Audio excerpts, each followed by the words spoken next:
Hello students, देखिए SSC CGL 2024 के लिए जो प्रैक्टिस सीरीज हमने स्टार्ट की थी, आज हमारी तीसरी क्लास है। तो अगर कोई नया स्टूडेंट आज की क्लास देख रहा है तो इससे पहले जो दो क्लासेस हो चुकी हैं उनको आपको कंप्लीट देख के आना है, क्योंकि उन दो क्लासेस में जितने भी मैंने क्वेश्चंस करवाए हैं उनके जितने कंसेप्ट हो सकते हैं, जितने तरीके हो सकते हैं और आपको एग्जाम में कैसे लगाना है वो सारी चीज़ें समझाई हैं। आने वाली 2-3 क्लासेस थोड़ी और बड़ी हो सकती हैं, क्योंकि यहाँ पे मैं कंसेप्ट के साथ में चीज़ों को समझा रहा हूँ। ठीक है, तो ऐसा नहीं है कि हमने 25 क्वेश्चन है वो डायरेक्ट तरीके से सोल्व कर लिया। अभी 30 दिन हमारे पास बचे हैं, तो 30 दिन में हमें सीखना है कि आपको बेसिक से कैसे लगाना है, उसमें ट्रिक कैसे लगानी है, एग्जाम में कैसे लगाना है, वो सारी चीज़ें यहाँ पे एक्सप्लेन करूंगा। ठीक है, तो यहाँ पे नया जो स्टूडेंट है वो पहले दो क्लासेस आपको देखनी है और उसके बाद में ही आज की क्लास स्टार्ट करनी है। इनकी पीडीएफ आपको टेलीग्राम चैनल पे मिल जाएगी, नीचे डिस्क्रिप्शन बॉक्स में उसकी लिंक दी हुई है, वहां जाके आप ज्वाइन कर सकते हो। ठीक है, तो आज की क्लास स्टार्ट करते हैं और बिल्कुल डिटेल से हमसे इनको समझेंगे। आने वाले 3 से 4 क्लासेस में पूरी डिटेल से होगी, हर एक क्वेश्चन का कंसेप्ट आपको समझाऊंगा, ताकि आपको आने वाली जो आगे क्लासेस होगी 5 से 10 दिन की जो क्लासेस होगी उनमें आपको कंसेप्ट की जरूरत ही ना पड़े।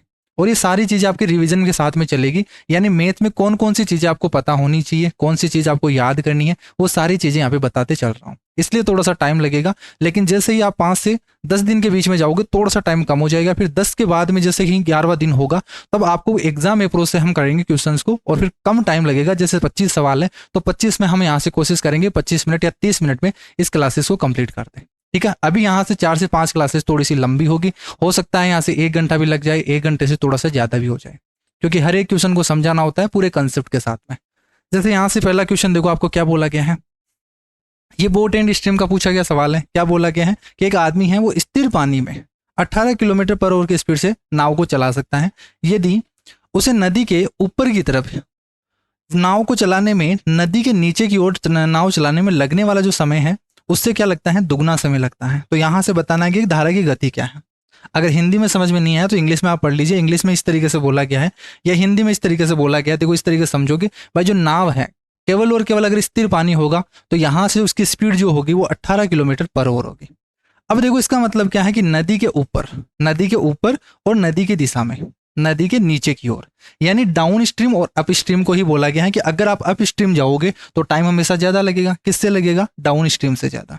तो ये डाउन स्ट्रीम स्पीड है और यहाँ से अप स्ट्रीम है, तो जब वो अप स्ट्रीम जाएगा तो डाउन स्ट्रीम से कितना लगेगा, उसको 2 गुना ज्यादा टाइम लगेगा। ठीक है, ये हमसे बोला गया सीधा सीधा। हमसे ये पूछा गया है कि जो धारा की गति है यानी स्ट्रीम की जो स्पीड है वो कितनी होगी, ये हमसे पूछ लिया गया है। ठीक है, तो यहाँ से आप बोट एंड स्ट्रीम में एक चीज़ का ध्यान रखोगे भाई, यहाँ से देखो इस तरीके से नाव है। कंसेप्ट आपको पहले बता देता हूँ, फिर इसके बाद में क्वेश्चन सोल्व करेंगे। ये आपका पानी का बहाव हो गया, इसको हमेशा हम क्या बोलते हैं, वाई बोलते हैं। अगर आपको स्ट्रीम की स्पीड माननी हो उसको हम वाई मानते हैं, और अगर स्थिर जल में आपकी नाव की स्पीड है उसको हम अक्स बोलते हैं। अगर ये डाउन स्ट्रीम जा रही है यानी यहाँ से धारा की दिशा में जा रही है, जिस तरीके से जो पानी है वो जिस दिशा में जा रहा है उसी दिशा में अगर नाव जा रही है उसको हम बोलते हैं डाउन स्ट्रीम। तो ये स्पीड हो जाती है आपकी अक्स प्लस वाई, इसको हम बोलते हैं डाउन स्ट्रीम स्पीड। अगर ये इसके अपोजिट जाती है तो इसको हम बोलते हैं अप स्ट्रीम स्पीड। अगर यहाँ से बहाव है वो इस डायरेक्शन में है बट नाव आप इस डायरेक्शन में चल रहे हो यानी अपोजिट डायरेक्शन में चल रहे हो, तो इसका मतलब हो गया ये अप स्ट्रीम। अप स्ट्रीम में जो स्पीड होती है वो क्या होगी, अक्स माइनस वाई होगी। आप इस डायरेक्शन में जा रहे हो और यहाँ जो धारा है वो वाई इस डायरेक्शन में जा रही है, ये वाई की स्पीड से, ये अक्स की स्पीड से। ये दो चीज आप ध्यान रखोगे। तो डाउन स्ट्रीम स्पीड क्या होगी, एक्स प्लस वाई, और अप स्ट्रीम स्पीड क्या होगी, एक्स माइनस वाई। अगर आपको ये दोनों दे दे, अगर डाउन स्ट्रीम और अप स्ट्रीम स्पीड दोनों दे दे और यहाँ से पूछ लिया जाए कि नाव की गति क्या है, तो हमेशा ध्यान रखना यहाँ से एक और कंसेप्ट है कि अगर आपको एक्स प्लस वाई दे दे, जैसे मैंने बोल दिया ए है, और यहाँ से अप स्ट्रीम दे दे बी दे दिया, और यहाँ से हमसे ये पूछ लिया जाए कि यहाँ पे नाव की स्पीड कितनी है, तो इनको जोड़ के आधा कर देना, आंसर आ जाएगा। अगर मुझे यहाँ से स्ट्रीम की स्पीड पूछा जाए, इनका डिफरेंस कर दोगे और आधा कर दोगे, आंसर आ जाएगा। ये 3 कंसेप्ट है और आपका ये जो बोट एंड स्ट्रीम है ये कंप्लीट हो गया। बस इतना ही कंसेप्ट आपको ध्यान में रखना है, ये टॉपिक कंप्लीट हो गया। 3 टॉपिक हैं, जो 3 कंसेप्ट हैं, इन पे बेस पूरे के पूरे सवाल पूछे जाते हैं और यही आपका बोट एंड स्ट्रीम है। अब देखो क्वेश्चन क्या बोला गया है कि 18 किलोमीटर पर आवर की स्पीड से नाव चला रहा है स्थिर पानी में। इसका मतलब नाव की जो स्पीड है वो कितनी है, अक्स की स्पीड, यहाँ से अक्स की वैल्यू दे दी, तो ये अक्स की स्पीड है।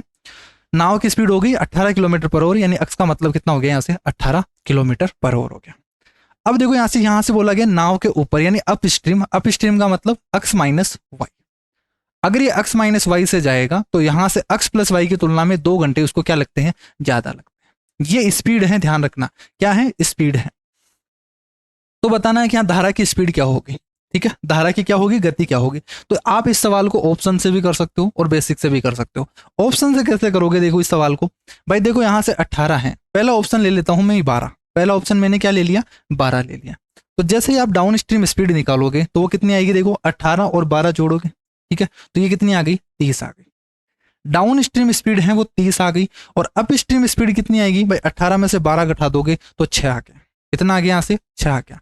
अगर कोई भी डिस्टेंस है वो एक 6 से चल रहा है, एक 30 से चल रहा है, तो टाइम कितना हो गया, ये स्पीड आ गई क्या आपके पास, ये स्पीड आ गई, ये अप स्ट्रीम की स्पीड है और ये डाउन स्ट्रीम की स्पीड है, ठीक है। तो 6 × 30, यहाँ से कितने गुना है, 5 गुना है, 5 गुना है। तो यहाँ से ये स्पीड का रेशियो है तो टाइम का रेशियो क्या हो जाएगा, उल्टा हो जाएगा।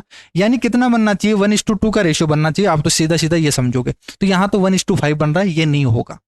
यहाँ 6 देखो, यहाँ से x प्लस वाई निकालोगे तो 18 और 6 जोड़ोगे तो 24 बन गया। डिफरेंस निकालोगे 18 माइनस 6 करोगे 12 आ गया। तो क्या 24 है वो 12 का डबल है क्या, बिल्कुल डबल है। तो यहाँ से ये आंसर हो गया। स्पीड का अगर डबल है तो टाइम क्या हो जाएगा, उल्टा हो जाएगा। तो जो कंडीशन बोली गई है वो सेटिस्फाई हो जाएगी, आंसर ये हो गया। तो अगर इस तरीके से करोगे तो ये सिंपल सा सवाल है, यहाँ से ऑप्शन मेथड से हमने कर लिया। बट यहाँ पे अगर हम बेसिक लगाते हैं कि यहाँ से क्वेश्चन में क्या बोला गया है उसके अकॉर्डिंग हम करें, तो देखो किस तरीके से करेंगे। इस चीज को मैं मिटा देता हूँ। तो ये चीज समझ में आ गई आपको। तो बोट एंड स्ट्रीम में ये 3 ही कंसेप्ट है, इन्हीं पे सवाल बनते हैं, इनके बाहर कुछ भी नहीं है।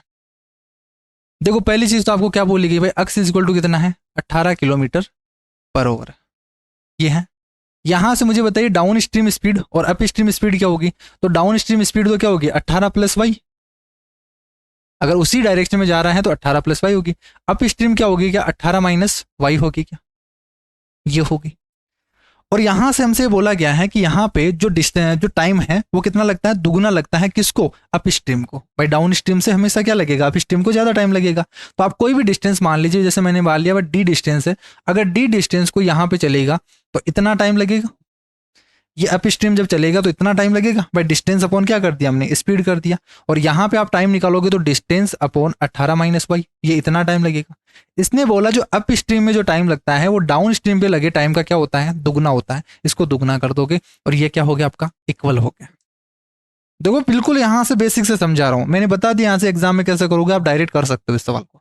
बाकी बेसिक लगाना तो ऐसे ही सोल्व करना पड़ेगा। यहाँ से काट दीजिए डी से डी और सोल्व करेंगे। 18 × 36 minus 2y is equal to 18 plus y, ये बनेगा। 18 घटा दोगे यहाँ से तो कितना बन जाएगा, 18 इज इक्वल टू 3y। और y की वैल्यू कितनी आ गई, यहाँ से 6 आ गई। y की वैल्यू कितनी आ गई, 6 आ गई। और y क्या हमने माना, यहाँ से स्ट्रीम की स्पीड हमने माना है, तो स्ट्रीम की स्पीड कितनी आएगी, 6 आ जाएगी। आप इस तरीके से करोगे। क्या क्लियर है क्या, ये बेसिक तरीका है। अगर एग्जाम में करना है आप डायरेक्ट अप्रोच लगाओगे, ऑप्शन मेथड से कर दोगे, सवाल हो जाएगा। नेक्स्ट सवाल देखो यहाँ से क्या बोला गया। ये अच्छा सवाल है आपका। और मैंने बोला है कि यहाँ से जो सर्किल है ये बेस्ट आपका टॉपिक है, इंपॉर्टेंट टॉपिक है। इन पे बेस्ट सवाल आता है, 2 से 3 सवाल पूछे जाते हैं सर्किल से। क्या बोला गया है कि सीडी है वो 88 सेंटीमीटर परिधि वाला। क्या मैंने आपको लास्ट क्लास में बताया था कि पूरा का पूरा टेबल बताया था कि अगर 88 सेंटीमीटर पेरीमीटर दे रखा है तो क्या इसकी रेडियस कितनी हो जाएगी, 44 88। 44 का क्या है, दुगना है, तो 7 का डबल हो जाएगा 14। तो यहाँ से आप सीधा सीधा बोल दोगे कि आर की जो वैल्यू होगी, मैं यहाँ पे सोल्व ही नहीं करेंगे, आर की वैल्यू जो होगी वो कितनी हो जाएगी, यहाँ से 14 सेंटीमीटर होगी। देखते ही पता चल गया हमें। क्या मैंने आपको टेबल बताई थी कि लास्ट क्लास में, वो टेबल आपको रटनी है, इसीलिए वो जरूरी यहाँ पे। ठीक है, जैसे हमने 88 सेंटीमीटर देगा, रेडियस आ गई। इसको सोल्व नहीं करेंगे, बट 2πr इक्वल टू 88 करेंगे, आर की वैल्यू निकालेंगे, वो नहीं करेंगे। ये आगे सीधा आर की वैल्यू 14 हो जाएगी। तो एक सर्किल दे रखा है, तो पहले तो यहाँ पर सर्किल बना दीजिए। देखो शुरू की 2-3 क्लासेस बड़ी होगी, मैं बिल्कुल धीरे धीरे समझा रहा हूँ, यहाँ पे कोई जल्दीबाजी नहीं कर रहे हैं अपन, तो इसलिए टाइम लगेगा आपका। देखो यहाँ से एक सर्किल है जिसमें सीडी है वो 88 सेंटीमीटर परिधि वाले एक वर्त की स्पर्श रेखा है। यहाँ पे एक स्पर्श रेखा है, आप ये बोलोगे ये क्या है, एक टेंजेंट लाइन हो गई, जिसमें बोल देता हूँ ये है सी और ये है डी। इस तरीके से हो गया। इसका सेंटर ओ है, इसका सेंटर क्या है, ये ओ हो गया आपका, एक इसका सेंटर ओ। ओसी है वो वर्त को पी पर काटती हैं। जो ओसी है, ये जो ओसी है ये इस सर्किल को किस पे काटती हैं, पी पे काटती हैं। ठीक। जबकि ओडी है, ये जो ओडी है वर्त को वी पर काटती हैं, ये ओडी है, ये वर्त को डी पॉइंट पे या वी पॉइंट पर इसको इंटरसेक्ट करती है। क्लियर। और सी ओ डी है, जो सी ओ डी है ये एंगल है, ये क्या है 90 डिग्री है, यहां पे 90 डिग्री बनना। ठीक है, ध्यान रखना इस तरीके से देखने में यहां पे 90 नहीं दिख रहा, लेकिन ये 90 डिग्री है, ये आपको समझना है। पीसी की जो लेंथ है, ये जो पी और सी की जो लेंथ है ये कितनी है 6 सेंटीमीटर आपको दे रखी है, ये 6 सेंटीमीटर हमें गिवन है। क्लियर है। हमें पूछा गया है कि ओडी की लेंथ है वो ओसी से 1 सेंटीमीटर ज्यादा है, जो ओडी की लेंथ है इस ओसी की लेंथ से क्या है 1 ज्यादा है, ये हमसे बोला गया है। और पूछा क्या गया है कि सीडी का आधा बता दीजिए, ये वाली आप सीडी बता दीजिए, यानी हाइपोटेनस आप बताओगे, ये हाइपोटेनस होगी भाई, ये 90 डिग्री बन रहा है तो बेस हो गया, परपेंडिकुलर हो गया, हाइपोटेनस हो गया। ये हाइपोटेनस आपको निकालना है, इसका आधा करना है, ये हमसे पूछा गया। क्लियर है। यहाँ से देखो, यहाँ पे लास्ट में हमसे ये बोला गया कि जो ओसी के हैं वो 1 सेंटीमीटर ज्यादा है ओडी, ओडी है वो ओसी से क्या है 1 सेंटीमीटर ज्यादा है। तो क्या यहां से रेडियस 14 सेंटीमीटर आ गई, तो क्या ये रेडियस ही है, क्या ये भी 14 सेंटीमीटर होगा? ये 14 और 6 ये टोटल कितना हो गया यहां से आपके पास, ये 20 सेंटीमीटर हो गया क्या? अगर ये 20 सेंटीमीटर है तो ये एक ज्यादा है ओडी, तो आप क्या बोलोगे ये 21 सेंटीमीटर हो गया क्या? और मैंने आपको लास्ट क्लास में होमवर्क दिया था कि जितने भी ट्रिपलेट हैं वो आपको याद होनी चाहिए। तो क्या ये 20, 21, 29 ट्रिपलेट बन गया क्या 90 डिग्री में? तो ये 29 सेंटीमीटर होगा आपका हाइपोटेनस, ये हाइपोटेनस 29 सेंटीमीटर होगा। इसका क्या बताना आपको, सीडी का आधा बताना, 29 का आधा कर दीजिए, आंसर आ जाएगा 14.5 सेंटीमीटर। क्या क्लियर है क्या? यहां से सिंपल सा सवाल है, यहाँ पे डायग्राम बनाना आपको कि 90 डिग्री दे रखा है, बस यही काम करना था कि यहाँ से जो 88 सेंटीमीटर आपका पेरीमीटर है, तो आप यहाँ से रेडियस निकालोगे 14 आ गई, ये 14 और 6 20 हो गया, ये 20 है तो ये 21 है, ये 20 21 ये ट्रिपलेट क्या हो गया 29 हो गया। तो 20 21 29 से इसका आधा करना है, आंसर आ जाएगा आपका। लास्ट क्लास में मैंने आपको सारे डिविजिबिलिटी रूल समझा दिए हैं, तो उसी पे बेस पूछा गया है 11 का डिविजिबिलिटी रूल लगाना है। तो क्या बोला गया, देखो ये 11 से अगर डिविजिबल है तो यहाँ पे इवन प्लेस पे आने वाले डिजिट का सम, ओड प्लेस पे आने वाले डिजिट का सम, इनका जो डिफरेंस होगा वो या तो 0 होगा या फिर 11 होगा। यही करते हैं, देखो 3 और 1 4, 5 और 4 9, 9 और 7 16। यहाँ पे इवन प्लेस वाले तो 4 और 2 6, 6 6 12, 12 और प्लस वाई, क्या यहाँ से 12 प्लस वाई आ गया क्या? ये आ गया 12 प्लस वाई। ये ओड प्लेस पे, ये इवन प्लेस पे, इनका जो डिफरेंस है या तो 0 होना चाहिए या फिर क्या होना चाहिए 11 बनना चाहिए। आप डिफरेंस करोगे यहाँ से क्या बन गया 4 माइनस वाई बन गया क्या? अगर मुझे इसको 0 बनाना है, अगर मैं इसको 0 बनाना चाहता हूं तो वाई की वैल्यू क्या पुट करूं यहाँ से, तो हम यहाँ क्या पुट करेंगे 4 पुट करेंगे, आंसर यही हो जाएगा 4। सिंपल सा सवाल है। तो ये आपका केवल और केवल जो सवाल है ये 5 से 10 सेकंड का सवाल है, और इस पे बेस सवाल पूछा जाएगा। यहाँ से मैंने आपको 9 पे और 11 पे, ये मोस्ट इंपॉर्टेंट डिविजिबल वाले हैं, इन पे पूछा ही जाएगा, आपका डिविजिबिलिटी रूल पता होना चाहिए इनका। नेक्स्ट सवाल देखो, ये तो हर शिफ्ट में आ रहा है यहाँ से टाइम एंड वर्क का, ये 9 दिन में, ये 15 दिन में, दोनों मिलकर इस काम को कितने दिन में करेंगे? तो डायरेक्ट ट्रिक है, तो 9 इंटू 15 डिवाइडेड बाई 9 प्लस 15, ये 24, 3 इंटू 24 और 3 दिया 9, यहाँ से आ गया 45 डिवाइडेड बाई 8, 45 डिवाइडेड बाई 8 आ जाएगा, ये आंसर आ गया सी ऑप्शन, ये आ गया। ये देखो बिल्कुल सिंपल सवाल है। 100 पेनों का जो सेलिंग प्राइस है वो 140 पेनों के कॉस्ट प्राइस के बराबर है। इस टाइप का सवाल बहुत ज्यादा फेमस है और बहुत बेसिक से सवाल है कि 140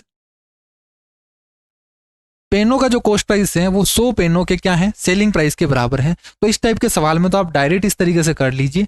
अब देखो मुझे रेशियो निकालना है, तो मैं इस तरीके से क्या कर दूंगा, 100 को नीचे ले आओ, 140 को इसके नीचे ले आओ, तो कॉस्ट प्राइस अपॉन 100 और सेलिंग प्राइस अपॉन 140। तो बस सिंपल सा यही हो गया कि 100 की चीज को 140 में बेचा है तो कितना प्रॉफिट हो गया, आप बोलोगे 40% का प्रॉफिट हो गया, आंसर सी ऑप्शन आ गया। ये इतना सा सवाल है, ठीक है।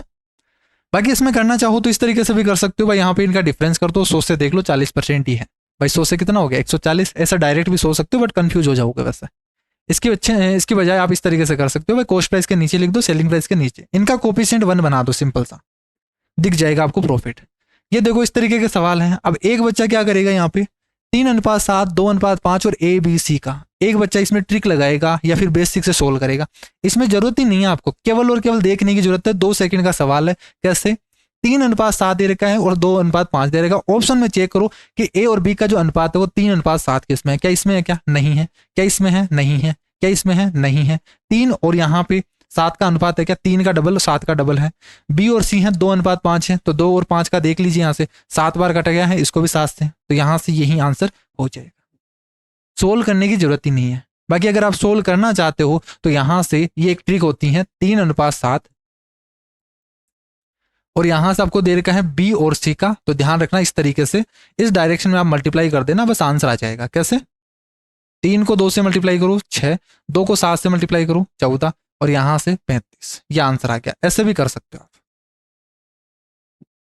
ए बी सी का, अगर यहां पे लगाना चाहते हो तो ट्रिक भी लगा सकते हो, बट ये लगानी नहीं है आपको। जब भी इस टाइप का सवाल है आप डायरेक्ट ऑप्शन से करोगे। नेक्स्ट सवाल देखो, यहां से क्या बोला कि जैसे क्वेश्चन में बोला उसके अकॉर्डिंग कर दीजिए आप। एक आपको कौन दे रखा है, इसका कर्व सरफेस एरिया यानी पाई आर एल की वैल्यू कितनी है, 2200 है, तो पाई आर एल, पाई आर एल की वैल्यू कितनी दे रखी है आपको, 2200 दे रखी है, ठीक है।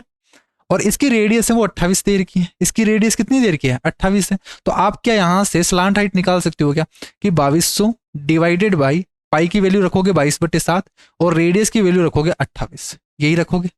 सोल्व करेंगे यहाँ से तो कितना बनेगा, देखो 7 चौक 28, ये 4 बार चला गया, 22 से 22, 4 से काटेंगे, एल की वैल्यू कितनी आ गई, 25 आ गई। क्या हमें स्लांट हाइट ही पूछी गई है क्या, बिल्कुल यहाँ पे स्लांट हाइट ही पूछी गई है, तिर्यक ऊंचाई पूछी गई है, आंसर आ गया L = 25। ये सवाल देखो, ये अच्छा सवाल है आपका, और लास्ट में भी आया था इस तरीके का सवाल, सिक्के पे बेस्ड सवाल।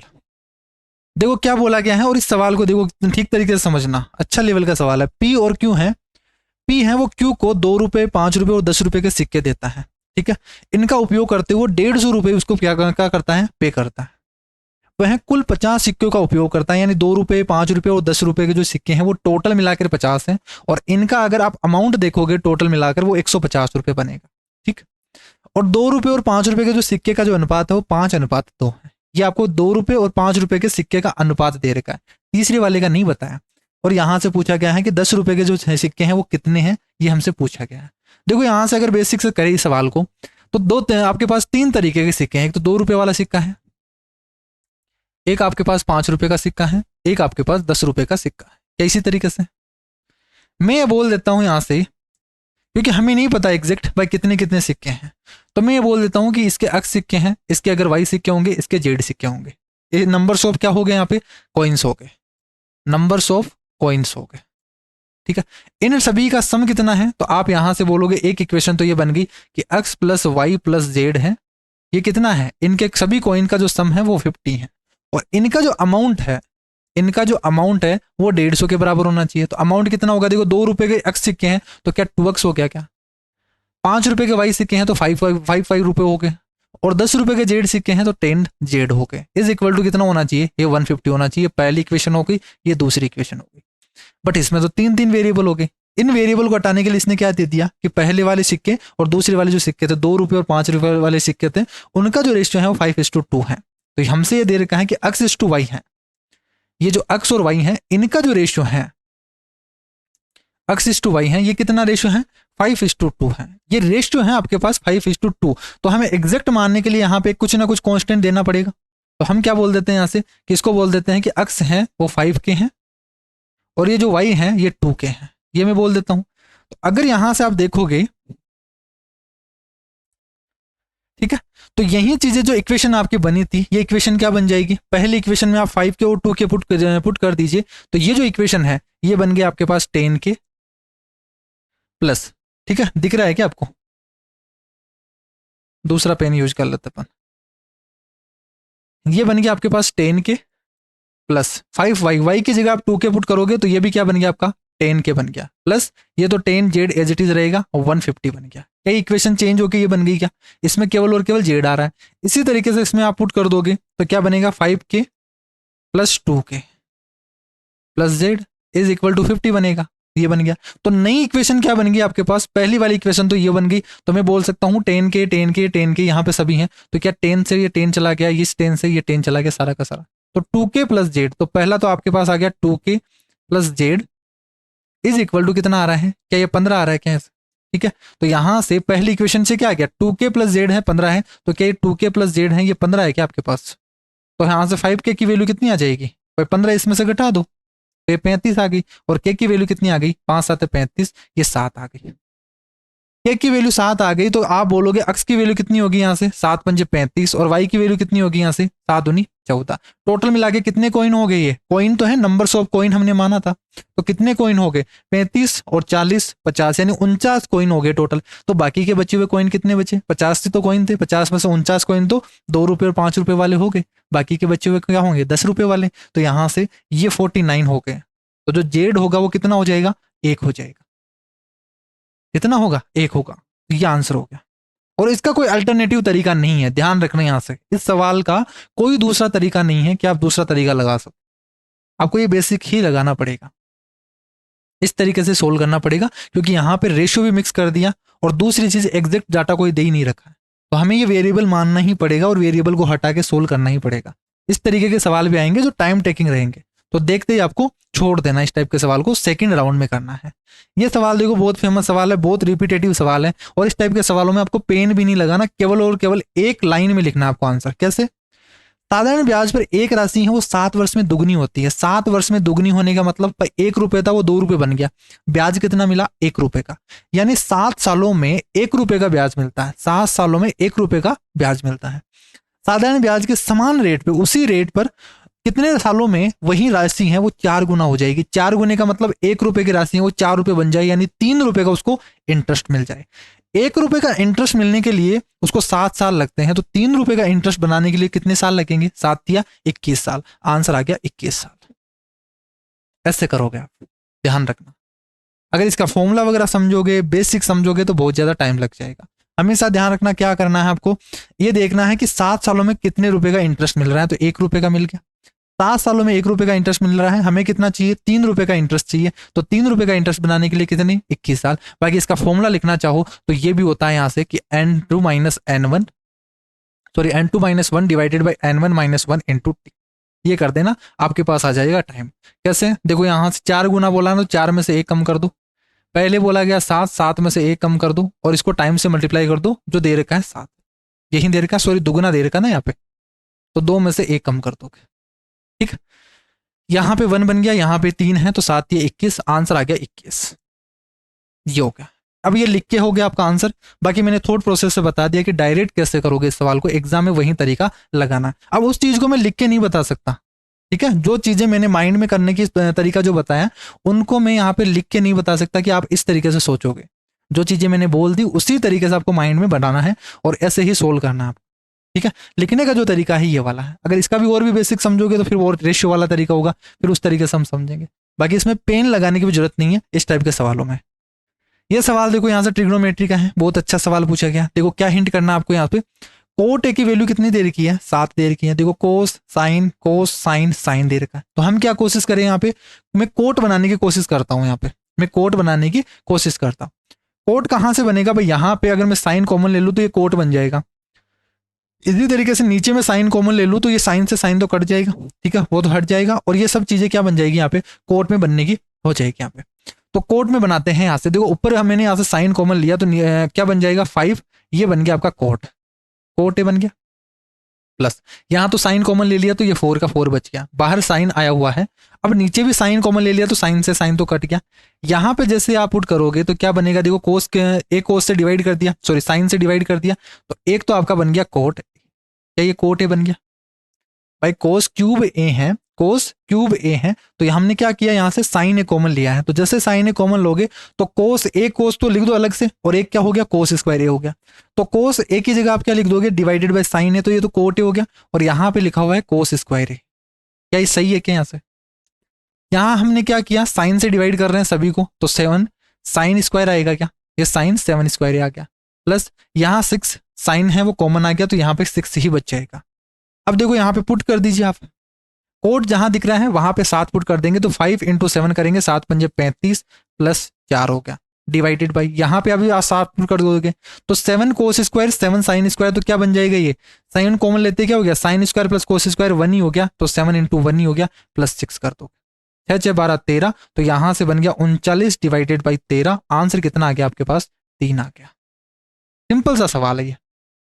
अगर आप इसको कोट बनाने की कोशिश करोगे सब चीजें हट जाएगी, ये साइन वगैरह है सब चेंज हो जाएगा, और ये कोट में बदल के क्या हो गया? पूरा का पूरा आंसर है वो कितना आ गया? 3 आ गया। इस तरीके से आप सोल्व करोगे। डीआई के सवाल को हम बाद में करेंगे। एक रोलर है, इस टाइप के सवाल भी बहुत ज्यादा पूछे जाते हैं, इंपॉर्टेंट है। एक रोलर की त्रिज्या है वो 49 है। क्या मैंने आपको कल टेबल बताई थी कि आपके पास अगर रेडियस कितनी है 49 है, 7 का मल्टीपल है, तो यहाँ पे 49 सेंटीमीटर है, इसकी लंबाई है वो 200 सेंटीमीटर है। रोलर कैसा होता है, इस तरीके का होगा रोलर, एक सिलेंडर के तरीका का होगा, ठीक है। अगर रोलर है वो एक राउंड काटेगा, एक राउंड काटेगा, तो क्या अपनी इस जो आपका कर्व सरफेस एरिया होगा, क्या उसके एरिया ही कवर करेगा? या मैं इसको अगर काट दूं, इसको मैं काट दूं तो पूरा का पूरा किस तरीके से बन जाएगा, इस तरीके से इतना एरिया घेरेगा ये। और ये इस एरिया का मतलब क्या होगा, ये एरिया क्या होगा, इसका कर्व सरफेस एरिया यानी 2πRh, ये एरिया होगा आपका। क्या 2πRh होगा क्या, ठीक है। तो ये 2πRh घेरेगा एक राउंड जब काटेगा तब। एक खेल के मैदान को समतल करने के लिए 700 पूर्ण चक्कर लगाता है, ठीक है। तो बताइए मैदान का क्षेत्रफल कितना होगा भाई, एक चक्कर लगाने में वो इतना एरिया बनाता है। इस तरीके से उसने कितने चक्कर लगाए, 700 चक्कर लगाए हैं। तो क्या 700 इंटू एक का एरिया कर दो तो टोटल एरिया जाएगा, और जो टोटल एरिया आएगा वो किसका आएगा, वो इस मैदान का ही आएगा। यानी आप डायरेक्ट यहां से इस तरीके से लिख दो भाई 2πRh। अब देखो यहां से 49 है, तो क्या 2πr करोगे, 2πr करोगे, 44 का 7 गुना ही होगा क्या, तो यहां से आप लिखोगे डायरेक्ट, देखो ये 44 हो गया, अगर 7 होता तो 44 होता, इसका 7 गुना है तो ये पेरीमीटर हो गया 2πr। इसको s से मल्टीप्लाई करोगे तो 200 आ गया। ये एक राउंड में इतना एरिया हो गया, इसको कितने चक्कर लगाने पड़ते हैं, 700, ये 700 से मल्टीप्लाई कर दिया। इसमें आप फॉर्मूला भी नहीं लगाओगे, इसमें फॉर्मूला भी लगाने की जरूरत नहीं है आपको। आप 2πRh करोगे तो ये 2πr हो गया आपका, जैसे मैंने आपको लास्ट क्लास में टेबल बताई थी। इसीलिए बोल रहा हूं कि नया स्टूडेंट अगर इस क्लास को देख रहे हैं तो पहले लास्ट क्लास आपको देखनी है। जो चीजें मैंने बता दी मैं वापस रिपीट नहीं करूंगा। सोल्व करेंगे, देखो कितना बन जाएगा ये 7 49 का डबल कितना हो गया, 98 हो गया, ठीक है। 98 को आप 4 से मल्टीप्लाई कर दो, तो 98 को 4 से यानी 100 को आप 4 से मल्टीप्लाई कर दो 400, और 400 में से 8 कम कर दो 392। 392 को 11 से मल्टीप्लाई कर दो, 392 को 11 से मल्टीप्लाई कर दो, 4 जीरो है, 10 की पावर 4 है, 2 9 और 10 11, हासिल एक चला जाएगा, 9 3 12 और 1 13, और ये हो गया। तो 43 12 है इंटू 10 की पावर 4 आएगा। इसको अगर आप सोल्व करोगे तो 43 12 है इंटू 10 की पावर 4। इस तरीके से आप केवल और केवल एक लाइन में आप सोल्व करोगे, आंसर आ जाएगा। इसमें किसी तरीके की फॉर्मूले की जरूरत नहीं पड़ेगी। नेक्स्ट सवाल देखो, सिंप्लीफिकेशन पे बेस्ड सवाल है, और मैंने क्या समझाया आपको लास्ट क्लास में कि जहां भी प्लस माइनस दिखे उनको एज इट इज रखो, बाकी का सोल्व कर लो। देखो ब्रैकेट को सोल्व करना है, 6 बन गया, 6 को 3 से डिवाइड करना है, 2 बन गया, यहाँ पे 2 लिख दिया। क्या प्लस है तो प्लस को प्लस ही रखेंगे यहाँ पे। 9 से डिवाइड करेंगे 2 बार हो गया, 2 को 4 से मल्टीप्लाई करोगे 8 हो गया। माइनस रहे, माइनस को एज इट इज रख दो। ब्रैकेट को सोल्व करेंगे तो ये 2 बन गया, यहाँ ब्रैकेट को सोल्व करेंगे तो 5/2 बन गया, और यहाँ पे मल्टीप्लाई करेंगे 2 से 2 कट गया, यहाँ पे 5 आ गया। क्लियर है क्या? सोल्व करेंगे कितना बन गया, 10 में से 5 घटाओगे 5 आएगा। इसका आंसर है ये 5 आएगा। सिंपल सा सवाल है। तो हमेशा बोर्ड मास का रूल लगा देना, ब्रैकेट को पहले डिवाइड, फिर मल्टीप्लाई, फिर एड, सब्ट्रैक्ट। यहाँ से यहाँ पे प्लस और माइनस को एज इट इज रख दीजिए, बाकी के सभी चीजों को सोल्व कर देंगे। यहां से पूछा गया है, देखो वोट पे रिलेटेड, जो आपके पास चुनाव वाले इलेक्शन वाले टाइप है उन पे 2 उम्मीदवार ए और बी के बीच में चुनाव हुआ। ए को कुल वोट जो टोटल वोट थे उनका 33% मिला है, ए को 33% मिला है, लेकिन वो क्या हो गया, फिर भी 55,522 वोटों से हार गया। अगर ए को 33% वोट मिले हैं, टोटल 100 वोट थे, 100 में से 33% अगर ए को मिल गए तो बाकी का बी को मिलेगा। तो बी को कितने मिले, तो आप बोलोगे 67%। एक को 33, दूसरे को 67 हो गया। और यहां पे इतने वोटों से हार गया, इसका मतलब दोनों का डिफरेंस ही है क्या भाई, दूसरे वाले को 67 मिले हैं, इसको 33 मिला है, तो 67 और 33 के बीच में डिफरेंस कितना है, तो आप बोलोगे 34 का। ठीक है, तो ये 34 यूनिट की वैल्यू है, सीधा लिख दीजिए। आप देखो एक लाइन में आप करोगे इस टाइप के सवालों को, ये एग्जाम अप्रोच है आपकी। तो आप लिखोगे 55,522 है, ये 34% की वैल्यू है, और हमें क्या चाहिए, जो बी को वोट मिले हैं वो कितने वोट मिले हैं टोटल वोट के, तो बी को कितने मिले थे, 67 मिले थे। क्या यही मिले थे क्या? अगर मैं लिखना चाहूं, देखो एग्जाम में बस इतना ही कर लो, ये आंसर आ जाएगा आपका।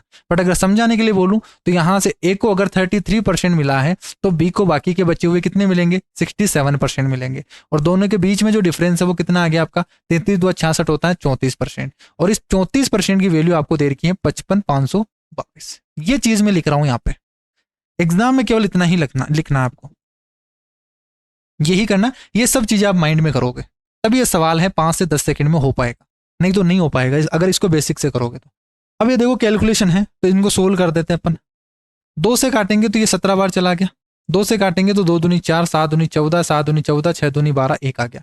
17 से वो डिवाइड कर दीजिए तो 1 बार चला गया, 17 एकम 17, 10 बचेगा, 17 छीकी 100, 2 बच गया 5, 17 तिया 51 और 17 तिया 51। क्या ये आपके पास 1633 इंटू 63 हो गया क्या? 67 हो गया। अब ध्यान रखना ये मल्टीप्लाई करने का तरीका है, मल्टीप्लाई करने का तरीका सिखा रहा हूं आज की क्लास में। नया कंसेप्ट, नई कैलकुलेशन ट्रिक है कि अगर आपको इस तरीके से कैलकुलेशन दे दी जाए तो फिर कैलकुलेशन कैसे करोगे, यहां पे आंसर कैसे बताओगे। आप यूनिट डिजिट लगाओगे 7 या 21, सभी में देखो यहाँ पे 1 1 1 दे रखा है, तो ये तो नहीं लगा सकते, फिर कैसे सोल्व करोगे? क्या 63 की टेबल बोलोगे क्या? 67 की? ये तो टेबल आती नहीं है, फिर कैसे सोल्व करोगे? बेसिक से नहीं, तरीका सीखना है यहां से। पहला काम आपको क्या करना है, यूनिट डिजिट का यूनिट डिजिट से मल्टीप्लाई करोगे। 7 का 3 से मल्टीप्लाई करोगे, कितना आएगा? 21 आएगा। 21 का आप लिख दो 1, कैरी कितना चला जाएगा आगे? 2। अब आगे क्या करना है, दूसरा स्टेप, ये 7 है ये आगे जाएगा और 6 इसका पीछा करेगा। बस ये बात ध्यान रखना, ये वाला डिजिट है जो पीछे वाला है ये आगे जाएगा और ये 6 है इसका पीछा करेगा। कैसे भाई? 7 से तो मल्टीप्लाई, 7 को 3 से मल्टीप्लाई कर दिया, अब ये 7 है ये 3 से मल्टीप्लाई होगा, ये आगे चला गया, 6 इसका पीछे पीछे इसका पीछा कर लेगा। तो देखो 7 को 3 से मल्टीप्लाई करोगे 7 या 21, 6 को 3 से मल्टीप्लाई करोगे 18, तो 7 या 21 और 6 या 18, 21 और 18 और यहाँ पे कैरी जो 2 था उनको जोड़ दोगे, 18 और 2 20, 20 और 20 40 और 1 41, 41 का 1, तो आप यहाँ लिखोगे ये बन गया आपका 41। कितना बन गया? 41। 41 का 1 और कैरी चला गया 4। अब इस बार कैरी चला गया 4। हमने किससे मल्टीप्लाई कर दिया भाई? 7 को 3 से तो कर दिया ना, यहां तक कर दिया। अब ये 7 है ये आगे जाएगा, 7 6 से मल्टीप्लाई हुआ, 7 6 42 और 6 इसका पीछा करेगा, 6 इसका पीछा करेगा, 6 3 18, ये 18 जोड़ देंगे और कैरी कितना था? 4, इनको और जोड़ दो, 18 और 4 22, या 18 और 2 20 और 60 और 64, क्या 64 बन गया? क्या 64 का आप 4 लिखोगे, कैरी कितना चला जाएगा? 6 चला जाएगा। तो हमारे पास 64 बना है, आप ध्यान रखना 64 बन गया, ठीक है। तो 64 का 4 लिख दिया, कैरी चला गया 6, यहां 6 तक मल्टीप्लाई कर दिया। अब ये 7 है ये इस 1 से मल्टीप्लाई करेगा, 6 इसका पीछा करेगा, या आप ऑप्शन में देख सकते हो लास्ट में 411 क्या है, आगे सोल्व करने की जरूरत नहीं। अभी ये 411 दिख गया, आंसर ये हो गया। अब आगे सोल्व नहीं करेंगे, बट मैं बता देता हूं आगे भी इस तरीके से सोल्व करेंगे। भाई 7 है आगे चला गया, 6 इसका पीछा करेगा, 6 6 का 36, 36 और 7 जोड़ोगे 43, 43 में 6 जोड़ोगे ये बन गया आपका 49, कैरी कितना चला जाएगा? 4 चला गया, ठीक है। अब यहां से 7 ने 1 से तो मल्टीप्लाई कर लिया ना, अब 6 और बचा है, अब आगे मल्टीप्लाई करने की है ही नहीं, तो 6 को क्या कर दोगे? 1 से मल्टीप्लाई कर दोगे 6 और 6 में एक कैरी जोड़ दोगे 4, ये बन गया 10। 109 411 एक लाइन में आप मल्टीप्लाई करोगे, एक लाइन में मल्टीप्लाई करोगे। ध्यान रखना इस सीरीज में ये मल्टीप्लाई करना मैंने सिखा दिया है, अब पूरी सीरीज में मल्टीप्लाई करना नहीं सिखाऊंगा मैं, ठीक है, टाइम वेस्ट बहुत ज्यादा होता है। 7 को हमेशा ध्यान रखना पहला यूनिट डिजिट से यूनिट डिजिट करोगे, ये 7 आगे जाएगा 6 उसका पीछा करेगा, 7 आगे जाएगा 6 उसका पीछा करेगा, बाकी जो कैरी आते हैं उनको जोड़ते जाओ और लिखते जाओ। और लास्ट में क्या करना है, यहाँ पे जो सेकंड डिजिट है इस 6 को यहाँ पे इस डिजिट से मल्टीप्लाई कर दोगे, बाकी जो कैरी आते हैं उनको जोड़ते चलो, आंसर आ जाएगा।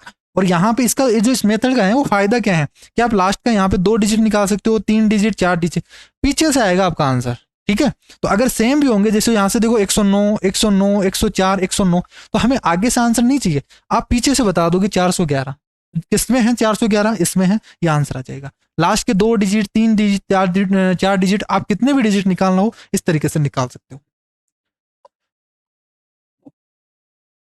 नेक्स्ट सवाल देखो, यहां से एक दुकानदार है वो 10% की छूट देता है फिर भी 10% का प्रॉफिट कमाता है। मोस्ट इंपॉर्टेंट सवाल आएगा ये सवाल, मोस्ट इंपॉर्टेंट कंसेप्ट है, तो ये फिक्स है, इस टाइप का सवाल है, ये आएगा आपका। कंसेप्ट क्या है इसके पीछे, हमेशा ध्यान रखना, ये लैंग्वेज ध्यान में रखना बहुत इंपॉर्टेंट है कि छूट देकर प्रॉफिट कमाता है, छूट देकर प्रॉफिट कमाता है। तो इसमें कॉस्ट प्राइस और मार्क प्राइस का रेशियो क्या होगा? Cost price upon 100 minus discount और mark price upon 100 plus profit, ये फॉर्मूला आप ध्यान रखना, ये कॉस्ट प्राइस और मार्क प्राइस का रेशियो बता देगा और यही आपसे पूछा जाएगा इसमें, इस फॉर्मूले से बेस ही सवाल पूछा जाएगा। क्या बोला गया कि 10% छूट देने के बाद में 10% का प्रॉफिट कमाता है, तो आप बोलोगे कॉस्ट प्राइस और यहां पे मार्क प्राइस, इनके बीच में रेशियो कितना होगा? 100 माइनस 10 करोगे 90 और 100 प्लस 10 कर दोगे 110 हो गया। यानी कॉस्ट प्राइस अगर 90 होगा तो मार्केट प्राइस कितना होगा, 110 होगा। रेशियो कितना आ गया, 9 से 10 हो गया। पूछा गया है कि जो मार्केट प्राइस है वो कॉस्ट प्राइस का कितने गुना है, तो यहां से अगर ये 1 है तो ये कितना होगा, 11/9 होगा। क्या कितने गुना हो गया, 1.9 और 2 11, 2/9 हो गया। 1/9 का मतलब कितना होता है, 11 पॉइंट समथिंग आएगा, तो यानी 11 दूना 22, 1.222 इस तरीके से कुछ चलेगा। ये आंसर आ गया। क्या क्लियर है, यहां से ये आंसर आ जाएगा 1.222। यहां से देखो 11/9 बन रहा है, तो एक बार चला गया एक सही, 2/9 ही तो बन रहा है। और इस 2/9 का मतलब कितना है भाई, 1/9 का मतलब क्या होता है, 11 सही, 11 को करोगे 1/9 है, तो यहां से 100 बनाना है भाई, यहां से 11 पॉइंट समथिंग आएगा और 2 से मल्टीप्लाई करेंगे तो कितना बनेगा, 0.22 बन गया। ऐसे सोल्व कर दोगे। डीआई का सवाल है, लास्ट में करेंगे अपन इन सवालों को। 3 सवाल इसमें आगे, टोटल 4 सवाल हो गए डीआई के। इस देखो यहां से ट्राइंगल पे सवाल पूछा गया है कि ट्राइंगल एबीसी है, उसमें ए बी दे रखा है, बीसी दे रखा है, एससी दे रखा है। तो यहाँ पे 6 8 10 क्या ट्रिपलेट आ गया क्या आपके पास, मोस्ट इंपॉर्टेंट है ट्रिपलेट याद होना। तो 6 8 10 ट्रिपलेट है, यानी राइट एंगल ट्राइंगल आपको दे रखा है। मान लीजिए एसी पर एम है वो एक बिंदु है, एसी पर एम एक बिंदु है। तो देखो यहां से अगर डायग्राम बनाना चाहते हो तो इस तरीके से बना दीजिए। ये वाला आपके पास राइट एंगल ट्राइंगल हो गया, ये ए हो गया, ये बी हो गया, ये सी हो गया। ठीक है, एसी पर कोई पॉइंट है एम, ठीक, और जो बी एम है ये 5 सेंटीमीटर है, ये 5, और ये था आपका 6 8 और 10, ये 10 था। ठीक, बिंदु डी के साथ एक त्रिभुज बनाया जाता है बी एम डी। तो मैं इस तरीके से बोल देता हूं, कुछ ना कुछ इस तरीके से बना दिया बी एम डी, तो ये नाम दे देता हूं मैं डी।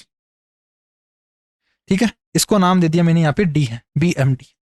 त्रिभुज ए बी सी के समरूप हैं। जो बी एम डी है, ये जो बी एम डी है, ये इस त्रिभुज ए बी सी के क्या है, समरूप है, ए बी सी के समरूप है। ये वाली चीज आपसे बोल दी गई। और इसमें बोला गया है कि बी एम वो B M upon A B है वो B D upon A C के बराबर है, और हमसे क्या पूछा गया है, बी डी ही पूछा गया। यानी इसने जो भी चीज दे रखी हो ना, लास्ट में बहुत बढ़िया चीज दे दी कि ये जो यहाँ से ए बी सी है वो बी एम डी के क्या है, पैरेलल है, सॉरी यहाँ पे समरूप है, सिमिलर है। और एक और यहाँ पे फॉर्मूला और बता दिया इसने, ये भी चीज दे दी सिमिलरिटी से, ये भी चीज हमें दे दी। और बीडी की लेंथ हमसे पूछी गई, क्या ये बीडी पूछा गया, क्या हमें एससी भी पता है, एबी भी पता है, और यहाँ से बीएम भी पता है। बस खुद ने एक फॉर्मूला दे दिया और यही फॉर्मूला लगाना है, डायग्राम बनाने की कोई जरूरत ही नहीं है। आप इस फॉर्मूले पे लगा दो भाई, बीएम अपॉन एबी। बीएम कितना है, तो आपको बोला गया था बीएम है, ये कितना दे रखा है, 5 दे रखा है, ये 5 डिवाइडेड बाई एबी कितना है, 6 है, इज इक्वल टू बीडी तो हमें निकालना है, डिवाइडेड बाई एससी हमें चाहिए, तो एसी कितना है, 10। खुद क्वेश्चन ने आपको फॉर्मूला दिया है लगाने के लिए, बस सिमिलर बोल दिया, और सिमिलरिटी लगाने के बाद में भी खुद ही दे दिया सारी चीजें, बस यही तो करना है। 50 divided by 6, 25 divided by 3 answer आ गया। अब बताओ ये सवाल इस तरीके से है, क्वेश्चन चाहे कितना ही बड़ा हो उसका सॉल्यूशन बहुत छोटा होगा। ये देखो यहां से मोस्ट इंपॉर्टेंट, लास्ट क्लास में भी आया था एक सवाल, और मैंने बोला था यहां से टेंजेंट का सवाल आएगा। 2 सर्किल हैं, सर्किल पे बेस सवाल आएगा और टेंजेंट पे बनता है। इसमें मैं यहां से 3 फॉर्मूले बता देता हूं, पूरा का पूरा यहाँ पे इस कंसेप्ट पे बेस सारे के सारे टाइप कवर हो जाएंगे। पहला चीज आपसे क्या पूछा जाएगा, direct common tangent. Direct common tangent, ध्यान रखना, डायरेक्ट कॉमन टेंजेंट क्या होता है। डायरेक्ट कॉमन टेंजेंट कि 2 सर्किल हैं, ये वाला सर्किल हो गया और ये वाला सर्किल हो गया, ठीक। अगर यहां पे ये जो टेंजेंट बनी हुई है, अगर ये टेंजेंट है तो इसको हम बोलते हैं, यहाँ पे इसको बोलते हैं डायरेक्ट कॉमन टेंजेंट। अगर ये रेडियस R1 है, ये रेडियस R2 है, ये सेंटर C1 है, ये सेंटर C2 है, तो ये जो डायरेक्ट कॉमन टेंजेंट लेंथ होगी, ये जो लेंथ होगी, ठीक है, इसकी जो लंबाई होगी DCT की, डायरेक्ट कॉमन टेंजेंट की लेंथ, इसका फॉर्मूला होगा रूट C1 C2 का स्क्वायर। C1 C2 यानी इन दोनों के बीच का डिस्टेंस, C1 और C2 के बीच का जो डिस्टेंस होगा, ये इसका स्क्वायर कर दोगे, माइनस R1 माइनस R2 का स्क्वायर कर दो। एक फॉर्मूला ये हो गया। अगर इसमें दूसरा पॉइंट हमसे ये पूछा जाएगा, transverse common tangent. Transverse common tangent क्या होता है, ट्रांसवर्स कॉमन टेंजेंट, एक तो टेंजेंट हो गई डायरेक्ट वाली, और दूसरी होती है ट्रांसवर्स कॉमन टेंजेंट, यानी ये है और ये वाला, आपके पास 2 सर्किल दे रखे हैं। इसकी जो डायरेक्ट कॉमन टेंजेंट होगी, सॉरी ट्रांसवर्स कॉमन टेंजेंट होगी, वो इस तरीके से बनेगी। इसको इस तरीके से आप बना दो, ये जो लेंथ होगी ना यहाँ पे, इसको हम बोलते हैं ट्रांसवर्स कॉमन टेंजेंट। बाकी चीजें सेम है यहाँ पे, ये आपका R1 है, ये आपका R2 है, ये दे रखा होगा, ये C2 है, ये C1 है। तो ये जो लेंथ होगी और इनके बीच की डिस्टेंस आपको C1 C2 गिवन रहेगी, तो ये जो लेंथ होगी आपकी, ये क्या हो जाएगी आपकी, रूट C1 C2 का square minus R1 plus R2 का स्क्वायर। ध्यान रखना ये मोस्ट इंपॉर्टेंट फॉर्मूले हैं, इन पे बेस सवाल आपका पूछा जाएगा।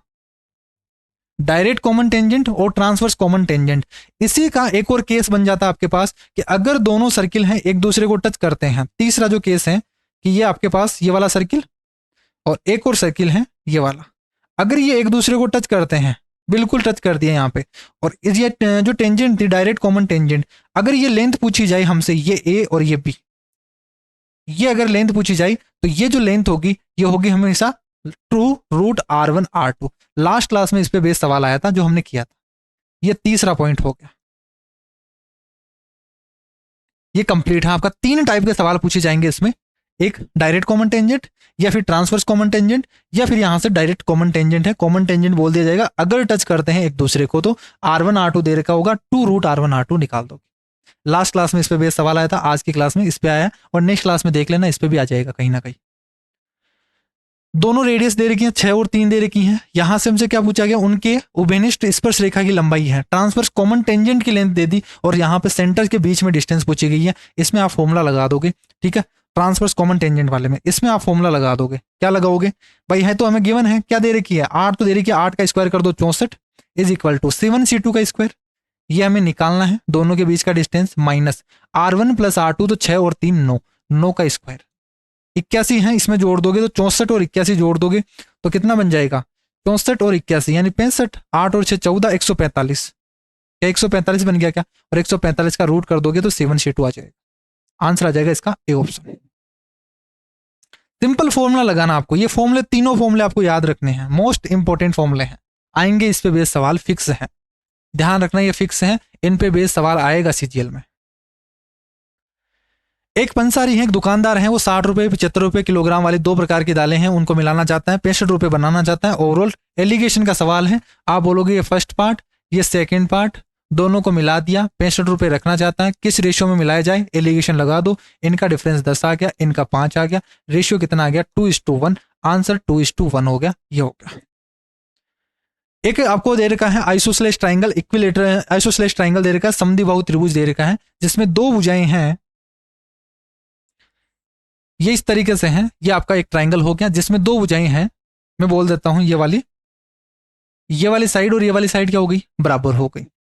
आइसोसेलेस ट्राइंगल है यानी दो साइड बराबर हो, जिसको हम बोलते हैं आइसोसेलेस ट्राइंगल, जिनके दो साइड क्या हो, बराबर हो। और इन दो साइड के बराबर वाले एंगल भी हमेशा बराबर ही होते हैं, ध्यान रखना। दो साइड अगर बराबर हैं, इनके अपोजिट एंगल भी बराबर ही होते हैं। अगर इनके बीच का जो एंगल है वो 40 डिग्री है, यानी ये वाला जो एंगल है ये 40 डिग्री दे रखा है, ठीक है।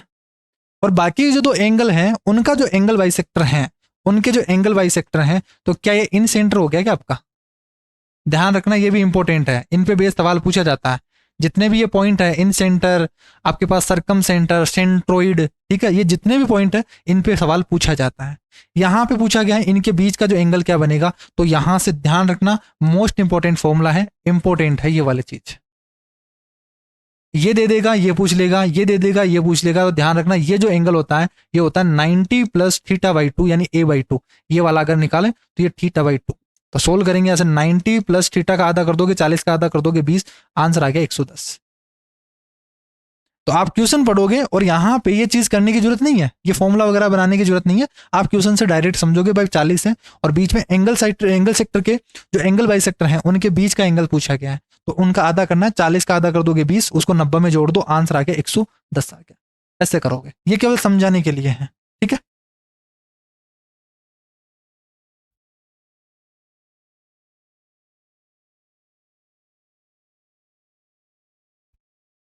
नेक्स्ट सवाल देखो यहाँ से, ये सवाल तो पहले भी आ चुका है, डायरेक्ट करेंगे अब इसको। देखो 35% बढ़ा दिया जाता है, 35% की फ्रैक्शन क्या होगी 7/20, यानी 20 से कर दिया 7, 20 से कर दिया कितना, तो आप बोलोगे 20 से 7 बढ़ा दिया यानी 27 कर दिया। तो अगर प्राइस को 20 से 27 कर दिया, वापस से उसको कम करना है, खपत को कितना कम करे, तो यहां से 27 से वापस कम कर दो, तो 7 कम करना पड़ेगा किससे, 27 से, 27 से कम करना पड़ेगा, इंटू 100 करोगे तो 700 डिवाइडेड बाई 100, इतना % कम करोगे। सोल्व करेंगे यहां से कितना बन जाएगा, देखो 27 × 54 तो यहाँ पे 2 बार गया 54, 54 और 6 60, और यहाँ पे 160 बन गया। 27 2 54, और यहाँ पे 27 को 25 से मल्टीप्लाई करोगे 576, सॉरी यहाँ से 27 को 5 से मल्टीप्लाई करोगे तो यहाँ से 13 दूना 26, 135 पे बनेगा, 135 बनेगा 5 बार, बचेगा कितना यहाँ से, तो 35 और 5 40 और 25, क्या ये आ गया क्या आंसर, 25 सही, 25 डिवाइडेड बाय 27 आंसर आएगा, ये आ गया आंसर। ध्यान रखना हमेशा जितना परसेंट बढ़ाया जाता है, अगर खपत को कम करना है तो उतना ही कम कर दो जितना बढ़ाया है। ये सवाल कर चुके हैं अपन, 20 से 27 कर दिया तो 27 से वापस 20 लाओ, कितना कम करना पड़ेगा, 7 कम करना पड़ेगा 27 से। किसी वस्तु का कोई कॉस्ट प्राइस हो 2500 से बढ़कर 3000 हो गया, परसेंटेज वर्दी बता दीजिए। क्या यहाँ से ये सवाल करने की जरूरत है क्या आपको, इसमें पेन लगाने की जरूरत है क्या, 2500 से कितना बढ़ा दिया, 3000 बढ़ा दिया कि 500 बढ़ा दिया, 500 किस पे, 2500 पे, तो 1/5 हो गया, 1/5 का मतलब 20%। इसीलिए बोल रहा हूँ फ्रैक्शन याद कर लो आप। एक सर्किल की परिधि सरकमफेरेंस वापस आ गया, देखो कल वाला जो आपके पास टेबल बताया था इंपॉर्टेंट, उसके सरकमफेरेंस कितनी है, सरकमफेरेंस बता दीजिए, जिसका एरिया है 154 है, अगर 100 एरिया है वो 154 है तो रेडियस कितनी होगी, 7 होगी, अगर रेडियस 7 है तो पेरीमीटर कितना होगा, 44 होगा, आंसर आ गया। क्या ये सवाल यहां से करने की जरूरत है क्या, अगर इस सवाल को आप बेसिक से करोगे तो पहले लगाओगे पाई आर स्क्वायर, आर निकालोगे, फिर 2 पाई आर निकालोगे, तो टेबल ही आपको याद है पूरी की पूरी, वापस से बता देता हूं कि आर इज इक्वल टू अगर 7 14 21 28 इस तरीके से दे रखा हो तो पेरीमीटर 44 के रेशियो में चलता है, 44 88 132 176 220 264, ये ध्यान रखना पूरा का पूरा, 7 चौक 28, 7 पंजे 35 और 7 छः 42, और अगर एरिया हमें निकालना हो तो ये होता है 154 716 13 86 24 64, ये रट ही लो आप, ठीक है, 38 50 और 55 44। अब इस टेबल से ही पूछ लिया गया सीधा का सीधा, आपको सोल्व करने की जरूरत ही नहीं है आपके पास। क्या देखो यहाँ से 154 है तो रेडियस क्या होगी, 7 होगी, पेरीमीटर क्या है 54 हो गया, तो 154 44 आंसर आ गया, ये हो गया आंसर। इसीलिए बोल रहा हूं ये आपको टेबल रटनी है तभी आप कर पाओगे। अब डीआई के सवाल कर लेते हैं अपन, 5 सवाल डीआई के सवाल पूछे गए हैं। पहला सवाल देखो यहां से, ये वाला क्या पूछा गया हमसे कि जनवरी मार्च और अप्रैल, जनवरी मार्च और अप्रैल इसमें उत्पादित पेन ड्राइव कौन सी है, रेड वाली पेन ड्राइव है, रेड वाली। बस ये चीजें ध्यान रखोगे, जैसे अक्सर बोला गया, जो वर्ड बोला गया ना उस वर्ड को पकड़ना है। पर जनवरी मार्च अप्रैल पेन ड्राइव, रेड वाला कितना है देखो, ये है आपके पास 1500, ये भी 1500, और ये कितना है 2000 है, ठीक है, कितने हैं 3000 है, तो 1500 1500 3000, तो यहाँ से 15 से डिवाइड कर दो, 1:1 क्या होगा, 3 15 दूना 30, 1:1:2 आ गया, आंसर ये हो गया, करने की जरूरत ही नहीं है। एग्जाम में ऐसे ही करोगे आप। नेक्स्ट सवाल देखो यहां से, अब देखो डरावने से दे रखे होते हैं, 2 आपको दे दिया जाता है, आप डर जाते हो। क्या बोला गया है कि 2 तरीके के इसमें, एक तो है ग्रेजुएट, एक पोस्ट ग्रेजुएट का दे रखा है, ये ग्रेजुएट का है, ये पोस्ट ग्रेजुएट का है, इसमें इतने स्टूडेंट है, इसमें है वो इतने स्टूडेंट है। पूछा क्या क्या है कि बता दीजिए आप कि what is the ratio between the number of student studying at post graduate and under graduate, इसमें और यहाँ पे इसमें, इनका रेशियो बता दीजिए, किसमें, कॉलेज ई में। बताइए कॉलेज ई में कितना है 22%, और यहाँ पे इसमें कितना है 20%। बताना किसका रेशियो है, उल्टा बताना, यहाँ से देखो पोस्ट ग्रेजुएट से अंडर ग्रेजुएट वाला रेशियो बताना है। तो मुझे बताइए 16,800 का 22% निकाल दो तो ये आ जाएगा, 18,900 का 20% निकाल दीजिए। अब इसको सोल्व मत करना, कभी भी इसको सोल्व मत करना, रेशियो निकालना हमें, तो आप डायरेक्ट ऐसे ही करोगे, सीधा सीधा आप लिख दो, ये तो अंडर ग्रेजुएट का, ये पोस्ट ग्रेजुएट का, ठीक है, कितना आएगा देखो 20% निकालना है किसका, 18,900 का, 18,900 का 20%, सीधा लिख दो 20%, इनके बीच में रेशियो बताना है, और ये है 16,800, 16,800 का कितना परसेंट, 22%। ये परसेंट से परसेंट कट जाएगा, 0 से 0 कट जाएगा, तो सोल्व नहीं करना कि परसेंटेज आप निकालोगे, इसका परसेंटेज निकालोगे और फिर रेशियो निकालने के लिए बैठोगे, नहीं करना, डायरेक्ट करो। देखो यहाँ से 2 0 से 2 0 चला गया, इस 2 से काटोगे तो ये 11 बार चला गया, और कुछ कट रहा है यहाँ से 3 से कट जाएगा, 3 6 18, 3 3 9, 3 से काटोगे 3 5 15, 3 6 18, 7 से कट रहा है 7 8 56, 7 9 63 और 7 8 56, ये बन गया, यहाँ बन गया 90 और यहाँ बन गया आपका 88। क्या ये बन गया क्या, आगे अब 2 से और काट दीजिए आप यहाँ से, तो 2 से काटेंगे तो ये 4 बार चला गया, ये 5 बार चला गया, तो ये रेशियो आ गया 45 से 44 का रेशियो, किसका आ गया 45 से 44। लेकिन ये किसका रेशियो है, अंडर ग्रेजुएट से पोस्ट ग्रेजुएट का रेशियो आया है 45 से 44, लेकिन हमें उल्टा पूछा गया था, तो आंसर कितना आ जाएगा, 44 से 45 का आ जाएगा। बहुत इजी होते हैं डीआई के सवाल, इतने हार्ड भी नहीं होते हैं। देखो यहां से क्या बोला गया है कि सुषमा एंड प्रीति हैं वो इक्वल एक्सपेंडिचर एवरी मंथ है, उनका जो इक्वल है एक्सपेंडिचर है वो इक्वल है दोनों मंथ के लिए, ठीक है। What is the difference between the expenditure done on food by Sushma and Preeti. यहां से हमसे पूछा गया डिफरेंस पूछा गया फूड में, तो फूड ये है और यहाँ पे फूड है। यहाँ पे ये जो फूड है कितना परसेंट है, 15% है, और यहाँ पे जो फूड है वो कितना है, 6000 है, ठीक है।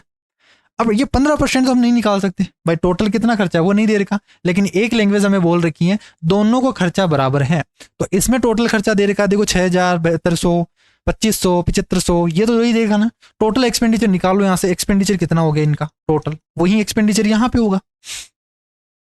एक्सपेंडिचर देखो यहाँ से कितना हो जाएगा, देखो जोड़ेंगे 5 और 6 11, 11000 ये हो गया, 11 और 7 18000, 18 और ये 19000, 19 और 1 20000, 20000 और यहाँ से 27000, 27 और 2 करोगे 29000, 29 और 500 जोड़ोगे 30000 हो गया।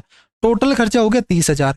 तो इसका जितना खर्चा है उतना ही खर्चा कितना होगा, इसका भी होगा भाई, दोनों ही बराबर बराबर खर्च करते हैं 30000। इस 30000 का 15% निकाल लो, यानी कितना हो गया 4500। तो ये तो खर्च कर रही है 4500 रुपये, ये तो खर्च कर रही है कितना 4500 रुपये, ये कितना खर्च कर रही है, ये 6000 का खर्चा कर रही है। दोनों के बीच में डिफरेंस कितना है 4500, और यहां से ये डिफरेंस आ गया 1500। आंसर आ जाएगा 1500, ये ऑप्शन हो गया। नेक्स्ट सवाल देखो यहां से, ये अच्छा सवाल है। इसमें बताना है कि बच्चों की आयु का जो प्रेक्षित डाटा दे रखा है, आयु के मतलब है, आयु के माध्य और बहुलक। देखो माध्य और बहुलक क्या होता है, माध्य का मतलब होता है जो भी टोटल क्वांटिटी दे रखे हैं उनका सम कर दो, डिवाइडेड बाय कितनी क्वांटिटी है उससे डिवाइड कर देते हैं, माध्य आ जाता है। बहुलक का मतलब क्या होता है, कितनी बार रिपीट हुआ है, बहुल का मतलब बहुत बार, बहुल का मतलब बहुत बार, तो कितने जो बहुत बार रिपीट हुआ है उसी का क्या होगा, वही क्या होगा, बहुलक होगा। अब इस चीज को समझो, देखो ये बोला गया है एज इन ईयर्स, ये आपको दे रखा है इनकी आयु है, यानी 6 साल वाले जो बच्चे हैं वो कितने हैं, 8 हैं।